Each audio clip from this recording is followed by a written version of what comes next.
महिला आरक्षण विधेयक गुरुवार को राज्यसभा में भी पास हो गया। इस विधेयक को कानून बनने के बाद लोकसभा और राज्य विधानसभाओं में महिलाओं के लिए 1/3 सीटें आरक्षित की जाएंगी। जानकारों का कहना है कि महिला आरक्षण बिल को अभी भी लंबा सफर तय करना है। जनगणना और परिसीमन के बाद महिला आरक्षण विधेयक साल 2029 के लोकसभा चुनाव तक ही लागू हो सकेगा। 128वें संविधान संशोधन विधेयक को अब अधिकांश राज्य विधानसभाओं की मंजूरी की आवश्यकता होगी। इसे जनगणना के आधार पर संसदीय और विधानसभा क्षेत्रों को फिर से तैयार करने के लिए परिसीमन के बाद लागू किया जाएगा। सरकार ने कहा है कि इस प्रक्रिया को अगले साल शुरू किया जाएगा।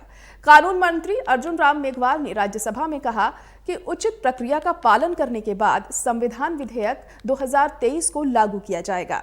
कर्मचारियों के लिए जनगणना का काम आसान नहीं है। इसमें विभिन्न सामाजिक और आर्थिक मापदंडों से संबंधित डेटा एकत्र करना होता है। उन्होंने सदन को आश्वासन दिया कि सरकार महिला आरक्षण विधेयक को लागू करने के लिए प्रतिबद्ध है और किसी भी आशंका को दूर करेगी।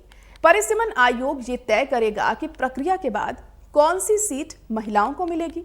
करीब 11 घंटे तक बहस चली। वित्त मंत्री निर्मला सीतारमण ने कहा, कोरोना महामारी के कारण 2021 में जनगणना नहीं हो सकी। 2024 के आम चुनावों के तुरंत बाद जनगणना की जाएगी। पूरे देश में महिलाएं जश्न मना रही हैं, क्योंकि महिला आरक्षण बिल देश की करोड़ों महिलाओं की उम्मीद है। अब राजनीति में भी महिलाओं की भागीदारी बढ़ेगी, यानी महिलाएं अब सिर्फ वोटर बनकर नहीं रह जाएंगी, अब वो खुद आधी आबादी के लिए पॉलिसी बनाने में अहम भूमिका निभाएंगी।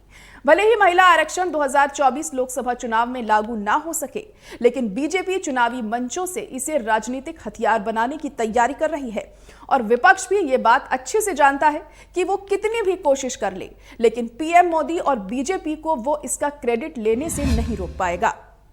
संख्या के आंकड़ों के हिसाब से परिसीमन आयोग सीटों की संख्या बनाने के अलावा कुछ सीटों का पुनर्गठन करता है।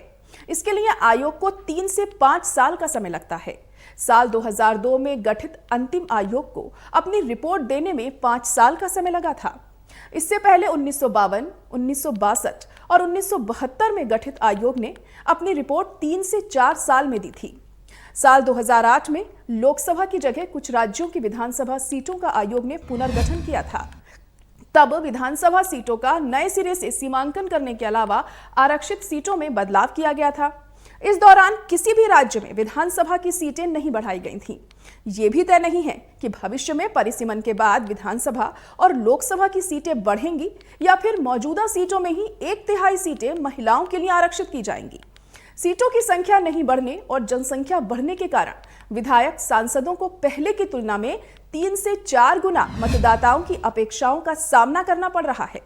1971 के बाद से देश में लोकसभा विधानसभा की सीटों की संख्या नहीं बढ़ी है।